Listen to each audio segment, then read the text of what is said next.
பெருமானார் ஸல்லல்லாஹு அலைஹி வஸல்லம் அவர்களுக்கு அருளப்பட்ட அல் குர்ஆன் இதிலே 114 அத்தியாயங்கள் இருக்கிறது. 6200 சொச்சம் வசனங்கள் இருக்கிறது. எல்லாமே அருள் பொருந்திய வசனங்கள் தான், அதிலே மாற்று கருத்து இல்லை. எல்லாருமே அல்லாஹுவோடு பேசுவதற்கான வழிதான், அதிலே மாற்று கருத்து இல்லை. அவனுடைய கலாம் தான் அது, அவனுடைய பேச்சு தான். ஆனாலும் சில குறிப்பிட்ட சூறாக்களுக்கு பெருமானார் ஸல்லல்லாஹு அலைஹி வஸல்லம் அதனுடைய மகத்துவத்தை, அதனுடைய முக்கியத்துவத்தை உம்மத்திற்கு சொல்லித்தர மறக்கவில்லை. அதிலே முக்கியமான சூரா, முதன்மையான சூரா சூரா பக்ரா. பெருமானார் ஸல்லல்லாஹு அலைஹி வஸல்லம் அவர்கள் சொன்னார்கள், திருக்குரானிலேயே மிக நீளமான சூரா. அந்த சூறாவை பற்றி அறிமுகப்படுத்தும் பொழுது சொன்னார்கள், இக்ரஊ சூரத்தல் பக்ரா, நீங்கள் சூரா பக்ரா ஓதுங்கள், வீட்டிலே சூரா பக்ரா ஓதுங்கள். ஃபஇன்ன அஹ்தஹா பரக்கா, எந்த வீட்டில் சூரா பக்ரா ஓதப்படுமோ அந்த வீட்டுக்கு அல்லாஹ் பரக்கத்தை கொடுப்பான். அதை எடுத்துக்கொண்டவர், சூரா பக்ராவை ஓதக்கூடியவர் பரக்கத்தான பெருவாழ்வு வாழ்வார். வ தர்குஹா ஹஸ்ரா, அதை ஓதாமல் விட்டு விடுபவர் உள்ளபடியே அதனுடைய அருளும் அதனுடைய மகத்துவமும் தெரிந்ததற்கு பிறகும் அதை தொடாமல் இருக்கக்கூடியவர், அதற்கு ஓதுவதற்கான என்ன முயற்சியையும் எடுக்காமல் இருக்கக்கூடியவர் உள்ளபடியே கை செய்தத்திற்குரியவர் தான் என்று பெருமானார் ஸல்லல்லாஹு அலைஹி வஸல்லம் அடையாளப்படுத்தினார்கள். இப்போ சூரா பக்ரா ஓதுங்கன்னு சொல்லி விடலை, அதை ஓதுறதுனால பரக்கத் கிடைக்கும் என்று பெருமானார் ஸல்லல்லாஹு அலைஹி வஸல்லம் சொல்வதின் வழியாக பரக்கத் நம் வாழ்க்கைக்கு எவ்வளவு முக்கியமானது என்பதை சொல்லித் தருகிறார்கள். எனவே தான் மக்காவிலிருந்து மதீனாவுக்கு ரசூலுல்லாஹ் வருகிறார்கள். ஹிஜ்ரத் என்ற பயணத்தின் ஊடாக மக்காவில் ஏகதேசம் வாழ்வின் 80% கழிந்து போனது. மிச்சம் இருக்கக்கூடிய 20% அந்த வாழ்க்கையினுடைய காலகட்டம் மதீனாவிலே அல்லாஹ் ஏற்பாடு செய்திருந்தான். ஹிஜ்ரத் என்ற பயணத்தின் வழியாக மதீனாவுக்கு வந்தார்கள். வந்த உடனே ஒரு துவா செய்தார்கள். மதீனா மண்ணுக்கு வந்தவுடன் ஒரு துவா செய்தார்கள். என்ன துவா கேட்டிருப்பார்கள் நினைக்கிறோம்? இங்கே எங்களுக்கு வாழ்வதற்கான இடத்தை கொடு, எங்களுக்கான அரசியல் சூழலை சரியாக்கி கொடு, எதிரிகளின் அச்சத்தை குறைத்து கொடு என்றெல்லாம் கேட்டார்களா? என்ன கேட்டார்கள்? ஹதீஸிலே வருகிறது, அல்லாஹும்ம ஜஅல் பில் மதீனத்தி லிஃபை மா ஜஅல்த பில் மக்கா மினல் பரக்கா. யா அல்லாஹ், உன்னுடைய ஆலயம் பைத்துல்லா இருக்கக்கூடிய மக்காவிற்கு எந்த பரக்கத்தை நீ கொடுத்திருக்கிறாயோ அதில் 2 பங்கை எனக்கு மதீனாவிலே கொடு என்று கேட்டார்கள். அங்கே இருக்கக்கூடிய பரக்கத்தில் 2 பங்கு இந்த மதீனாவுக்கு வேண்டும். பரக்கத்தோடு வாழுகிற வாழ்க்கையை எங்களுக்கு இங்கே ஏற்படுத்தித்தான் மக்காவில் தருவதை விட கூடுதலாக கொடு என்று பெருமானார் ஸல்லல்லாஹு அலைஹி வஸல்லம் கேட்டிருப்பதாக நாம் ஹதீஸிலே பார்க்கிறோம். எனவேதான் ஒவ்வொரு நாளும் ஒவ்வொரு தொழுகையிலும் அல்லாஹ்விடத்திலே நாம் தெரிந்தோ தெரியாமலோ கேட்டுக்கொண்டே இருக்கிறோம் பரக்கத்தை. நாம் உணர்ந்திருக்கிறோமா?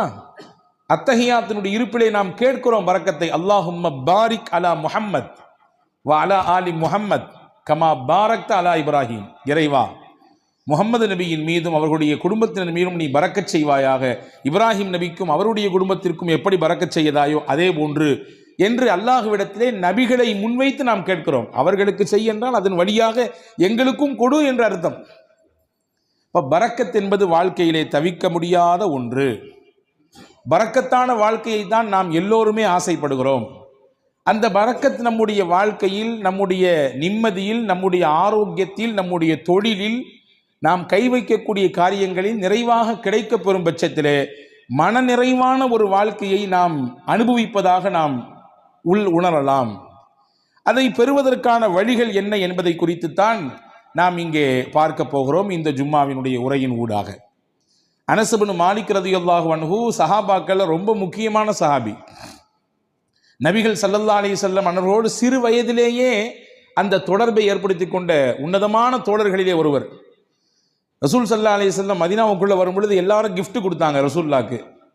இந்த அம்மா அனஸ் ரலியல்லாஹுடைய தாயார், அவங்க பேர் உம்மு சுலைம் ரலியல்லாஹு தஆலா அன்ஹா.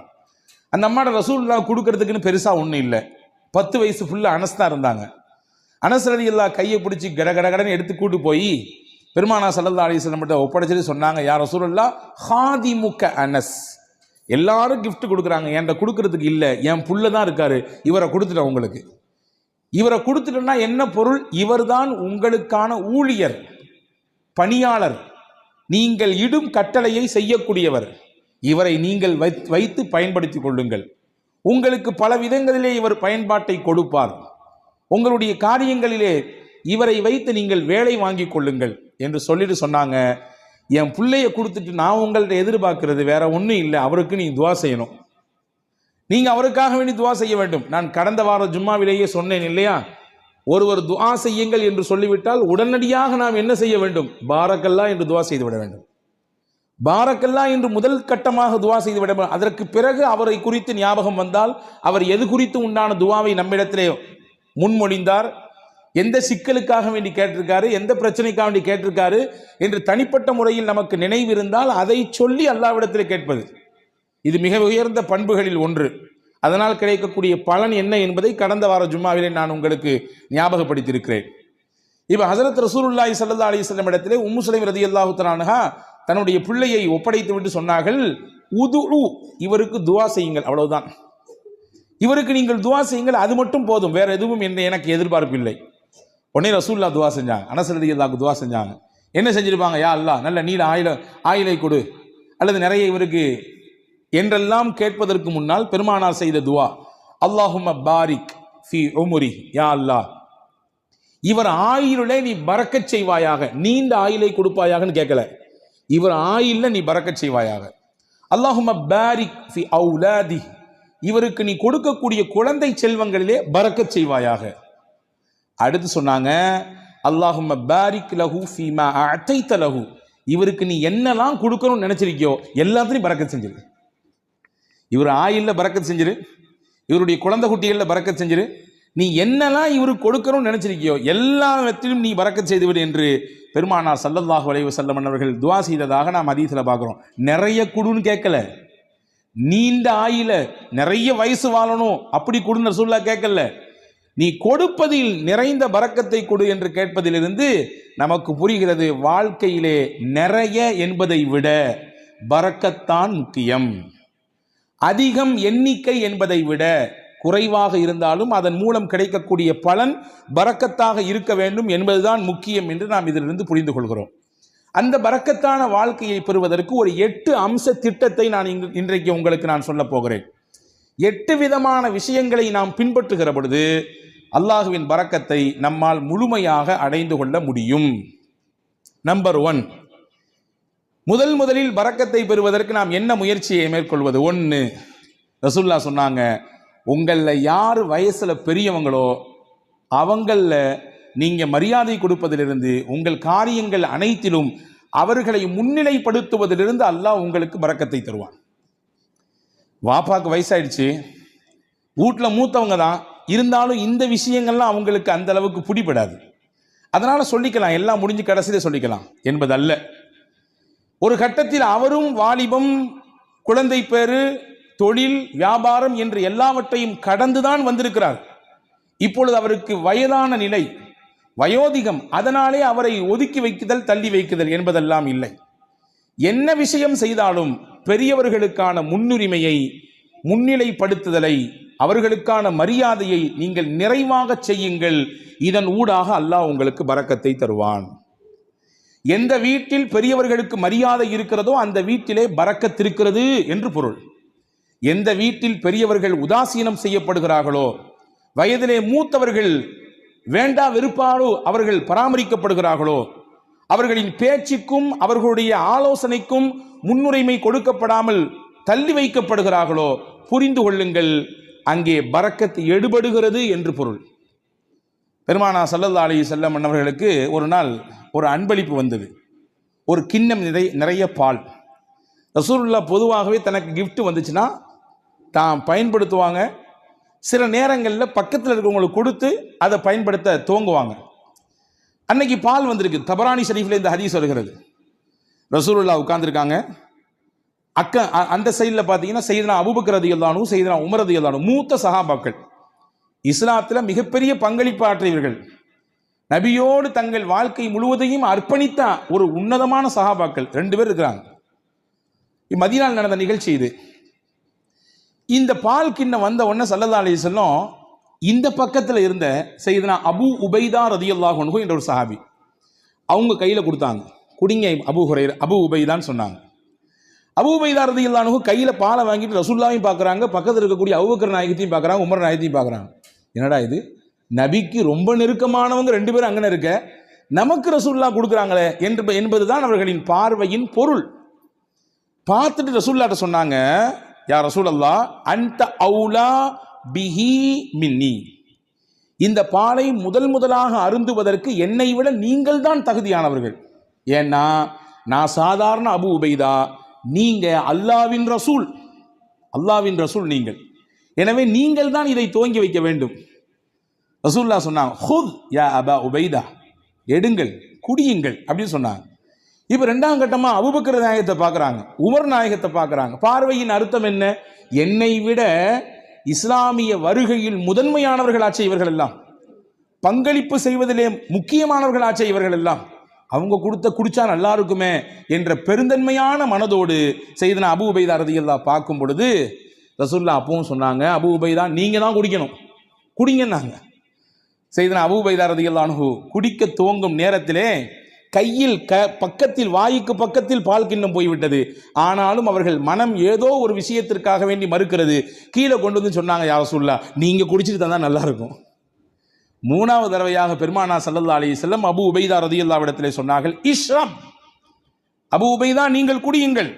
ஃபைன்னல் பரக்கத்த மஅ அகாபிரினா, பரக்கத் என்பது நம்மிலே யார் வயதிலே பெரியவர்களாக இருக்கிறார்களோ அவர்களிடத்திலிருந்து தான் துவங்குகிறது. இங்கே இருக்கும் நபர்களிலேயே வயதால் பெரியவர் நீங்கள், என்னை விட, அபூபக்கர் ரலியல்லாஹு விட, உமர் ரலியல்லாஹை விட வயதால் மூத்தவர்கள் நீங்கள் குடிக்க வேண்டும். அங்கிருந்து பரக்கத் கிடைக்க வேண்டும். ஃபமல்லம் யர்ஹம் சகீரனா வலம் யுஜல்ல கபீரனா ஃபலைஸ மின்னா, நம்மிலே சிறியவர்கள் மீது இரக்கம் காட்டாதவர்கள், பெரியவர்களுக்கான மூத்தவர்களுக்கான கண்ணியத்தை தராதவர்கள் நம் வழியை சார்ந்தவர்கள் இல்லை என்று பெருமானார் ஸல்லல்லாஹு அலைஹி வஸல்லம் வார்த்தையோடு சொல்லி முடிக்காமல் அதை செயல்படுத்தியும் காண்பித்தார்கள். பரக்கத் எங்கிருந்து துவங்குகிறது? எந்த இடத்தில் மூத்தவர்களுக்கான மரியாதை இருக்குமோ, கண்ணியம் இருக்குமோ, அவர்களுடைய சொல்லுக்கான மிகச்சிறந்த அந்த புரிதலோடு அதை எதிர்கொள்ளக்கூடிய பக்குவம் இருக்குமோ, அங்கே பரக்கத்தும் இருக்கும். இதுக்கு நேர்மாறாக பெரியவர்கள் உதாசீனப்படுத்தப்படுவதும், அவர்களுடைய கண்ணியம் சீர்குலைக்கப்படுவதும், வேண்டா வெறுப்போடு அவர்களை அரவணைப்பதும் பராமரிப்பதும், அவர்களுடைய வார்த்தைகள் தூக்கி வீசப்படுகிற நிலையிலே வைக்கப்படுவதும் பரக்கத்தை எடுப்பதற்கான வழி என்று மார்க்கம் நமக்கு கற்றுத்தருகிறது. அப்ப முதல் விஷயம், 8 விஷயத்துல முதல் விஷயம், பரக்கத்தான பெருவாழ்வு வாழ்வதற்கு மூத்தவர்களின் அந்த கண்ணியம் காக்கப்பட வேண்டும். 2வது, உறவுகளும் சொந்தங்களும் அரவணைக்கப்பட வேண்டும். அதிலே பரக்கத் இருக்கிறது. உறவுகளையும் சொந்தங்களையும் அரவணைத்து வாழ்தல் தான் நமக்கு இஸ்லாம் காட்டி தந்திருக்கிற அற்புத வழி.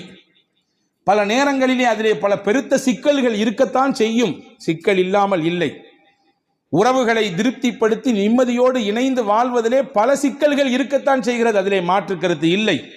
ஆனாலும் அந்த சிக்கலையும் எதிர்கொண்டு விவகாரங்கள் ஏற்படுகிற பொழுது அதையும் மிகச்சரியாக கையாண்டு உறவை தன் கையிலிருந்து நழுவ விடாமல் பாதுகாத்து யார் இணைத்துக் கொள்கிறாரோ, பெருமானார் சொன்னார்கள், பரக்கத்தான வாழ்க்கை அல்லாஹ் அவருக்கு கொடுப்பான்.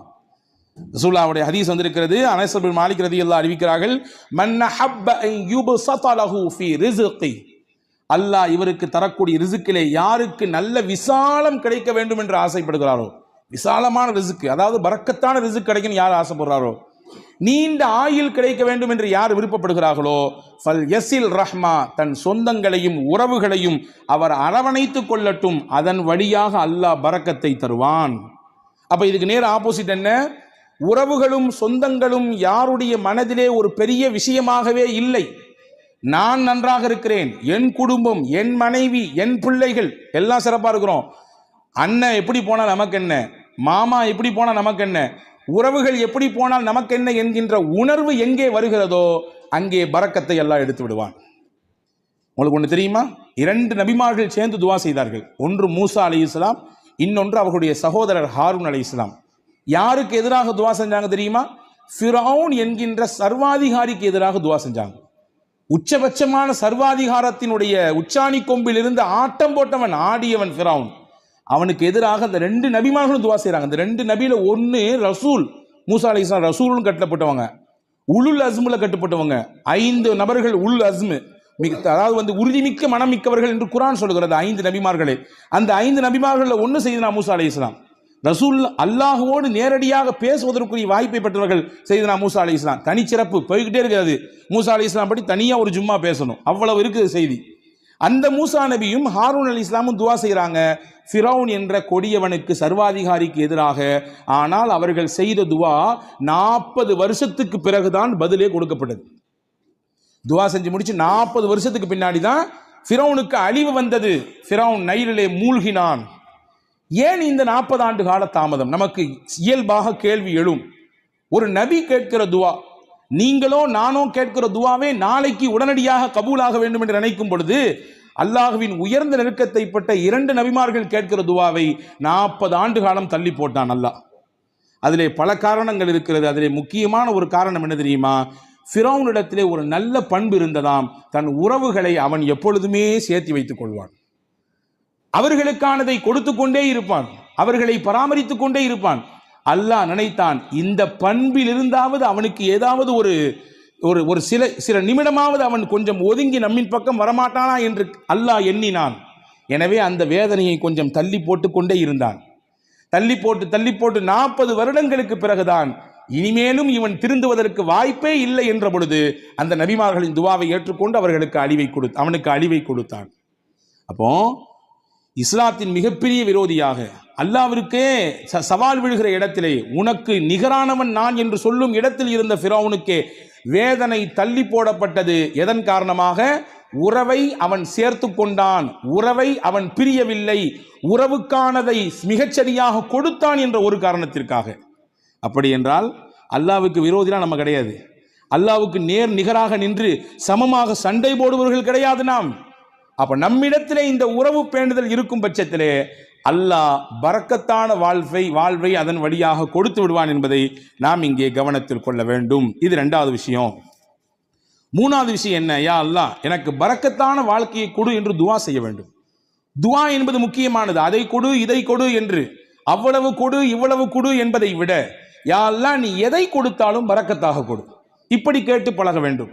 இவ்வளவு அளவு வேண்டும், இவ்வளவு கனம் வேண்டும், இவ்வளவு எண்ணிக்கை வேண்டும் என்றெல்லாம் கேட்பதை விட, இறைவா எனக்கானது நீ முடிவு செய்யப்பட்டதை தான் தருகிறாய், தருவதிலே பரக்கச் செய், பரக்கத்தானதை கொடு என்று கேட்க வேண்டும். அந்த துவாவை நமக்கு பெருமானார் ஸல்லல்லாஹு அலைஹி வஸல்லம் கற்றுத் தருகிறார்கள். அது அற்புதமான வரலாற்று செய்தி ஒன்று இருக்கிறது. உம்மு சுலைம் ரலியல்லாஹு தஆலா அன்ஹா, அபூ தல்ஹா ரலியல்லாஹு தஆலா அன்ஹு, இவர்கள் இருவரும் தம்பதிகள், கணவன் மனைவி. வெளியூருக்கு போன அபூ தல்ஹா வீடு திரும்பும் நேரத்திலே இவருக்கு பிறந்த பிள்ளை இறந்து போனது. நீண்ட பெரிய சம்பவம், சுருக்கமாக சொல்கிறேன். ஆனால் கணவன் வந்தவுடன் இந்த துக்க செய்தியை தன் மனைவி தன் கணவரிடத்திலே சொல்லாமல் அந்த கணவனை திருப்திப்படுத்தினாள். நல்ல உணவு கொடுத்தால், சமைத்து கொடுத்தால், நன்றாக அவருக்கு பரிமாறினாள். இரவிலே அந்த கணவனின் திருப்தியோடு அவரை மிக சந்தோஷப்படுத்தினார் அந்த பெண்மணி. மகிழ்ச்சியாக அவர்களுக்கு அந்த இரவு தாம்பத்தியத்திலே கழிந்தது. அந்த நிலை முடிந்ததற்கு பிறகு அபூ தல்ஹா ரலியல்லாஹு இடத்திலே உம்மு சலமா ரலியல்லாஹு சொன்னாங்க, உங்களிடத்திலே யாராவது ஒருவர் ஒரு அமானிதம் கொடுத்து வைத்தார், கொடுத்தவர் வந்து திரும்பி கேட்டார்னா நீங்க கொடுப்பீங்களா மாட்டீங்களான்னு கேட்டாங்க. அபூ தல்ஹா சொன்னார், எப்படி கொடுக்காம இருக்க முடியும், கொடுத்தவர் கேட்டா திருப்பி கொடுக்கத்தானே செய்யணும். அவங்க சொன்னாங்க, அல்லாஹ் நமக்கு பிள்ளையை கொடுத்தான், அவனே எடுத்துக்கிட்டான். என்ன நிலை! இப்படி நான் வந்த உடனே இந்த செய்தியை சொல்லாம இப்படி நான் இப்பொழுது நான் அசுத்தமாக இருக்கும் நிலையில் இப்படி சொல்றியே, நாளை கால் நபி இடத்திலே நான் போவேன், இந்த செய்தியை சொல்லுவேன், என்ன ஏதென்று கேட்பேன் என்று ஹஸரத் அபூ தல்ஹா ரலியல்லாஹு அன்ஹு சொன்ன பொழுது மறுநாள் காலை விடிந்தது. நபி இடத்திலே போனார்கள், செய்தியை சொன்னார்கள். ரசூலுல்லாஹ் அங்கே ஒரு அழகான துவாவை செய்தார்கள். நேற்றிரவு நீங்கள் இருவரும் ஒன்று கூடினீர்கள், தாம்பத்திய உறவை வைத்துக் கொண்டீர்கள். அல்லாஹும்ம பாரிக் லஹுமா லகுமா ஃபீ காபிரி லைலத்திகுமா, நேற்றிரவு நீங்கள் கூடிய கூடுதலிலே அல்லாஹ் பரக்கத் செய்வானாக, உங்களுக்கு மிகச்சிறந்த பகரத்தை தருவானாக.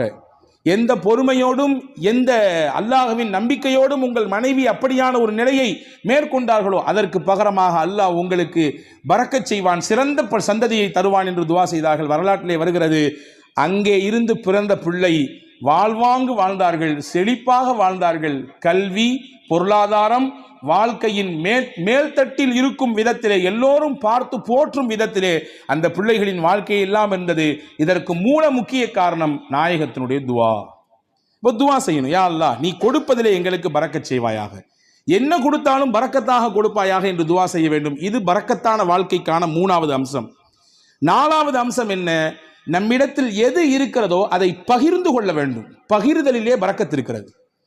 தனக்கும் மட்டும்தான் தன் குடும்பத்துக்கு மட்டும்தான் என்கின்ற குறுகிய மனப்பான்மையிலிருந்து வெளியே வர வேண்டும். எது இருந்தாலும் அதை பகிர்கிற அந்த பக்குவம் எந்த நபரிடத்திலே வருகிறதோ அல்லாஹ் தானாக பரக்கத்தை தருவான்.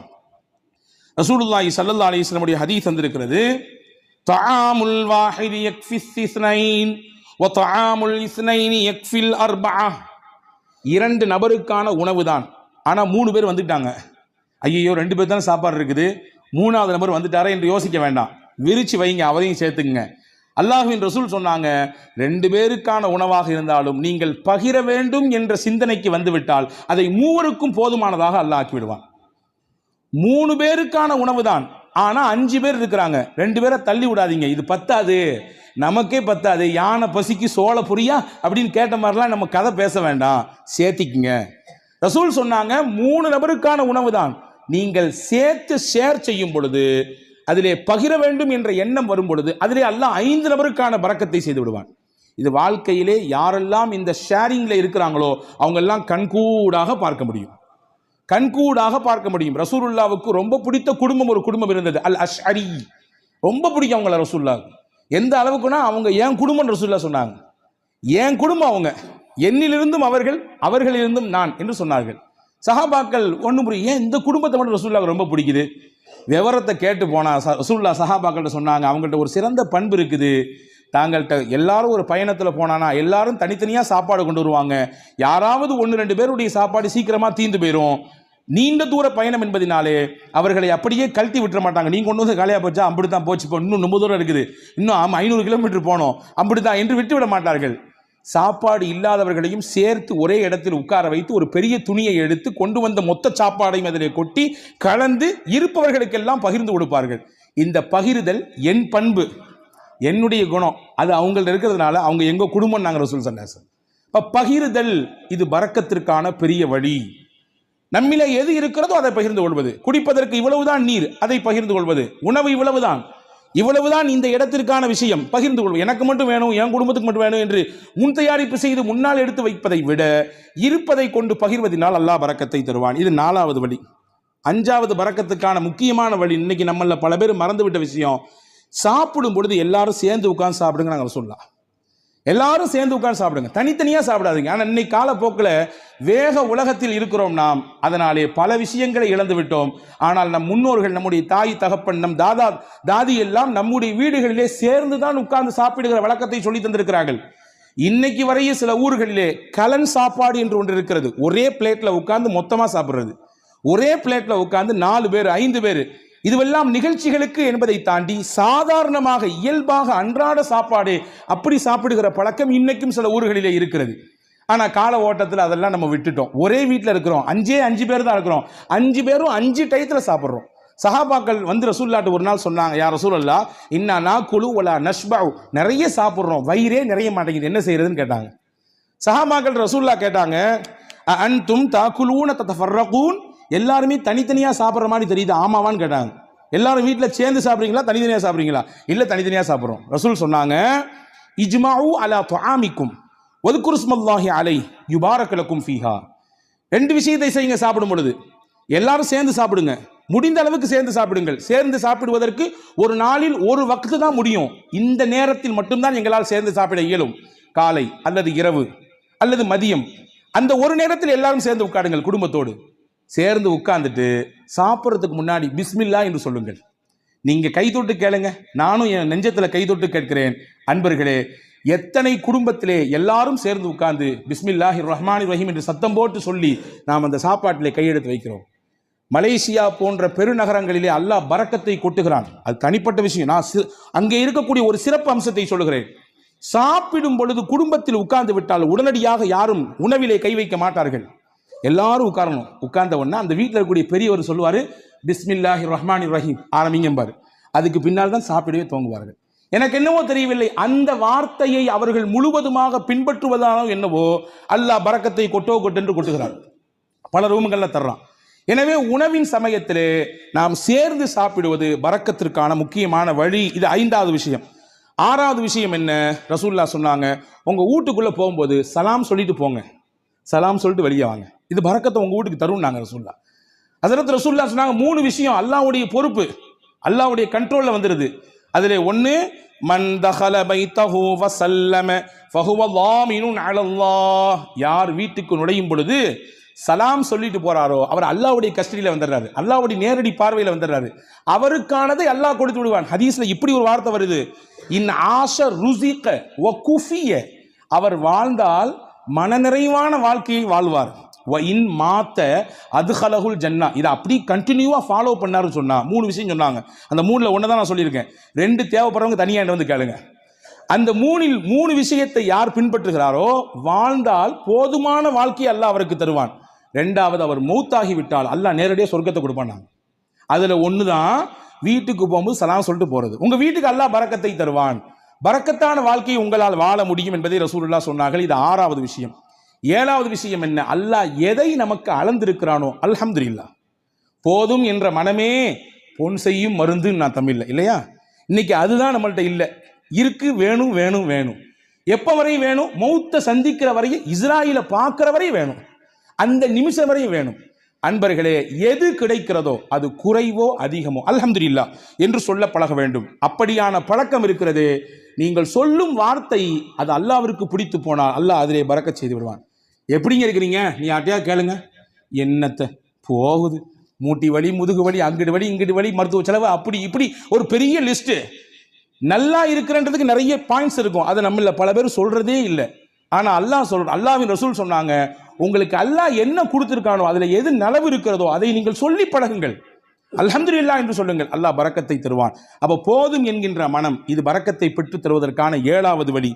8வது முக்கியமான வழி, பயபக்தி மிக்க வாழ்க்கையை நாம் வாழ்வதற்கு பழகி கொள்ள வேண்டும். தக்வா மிக்க வாழ்க்கையை நம்முடைய தொழிலில், நாம் சந்திக்கும் நபர்களில், நாம் பேசும் பேச்சில், நாம் பார்க்கும் பார்வையில், நாம் நடக்கும் நடையில், உடையில், பாவனையில், அனைத்திலும் அல்லாஹ் ஒருத்தன் நம்மளை பார்த்துக்கிட்டு இருக்கான்னு சிந்தனையில் வாழணும். அந்த சிந்தனை நம்மள பல பேருக்கு பல சமயங்களில் போறதுனால தான் பாவத்தில் போய் விழுந்துடுறோம். ரசூல் சொன்னாங்க, யாருக்கு இந்த தக்வா மிக்க வாழ்க்கையை வாழ வேண்டும் என்ற பிரியம் வந்து விடுகிறதோ, பரக்காத்தின் மின சமாய் வல்லர், வான பூமியில் என்ன பரக்கத்து இருக்கோ எல்லாத்தையும் அல்லாஹ் கொண்டு வந்து கொட்டிடுவான்.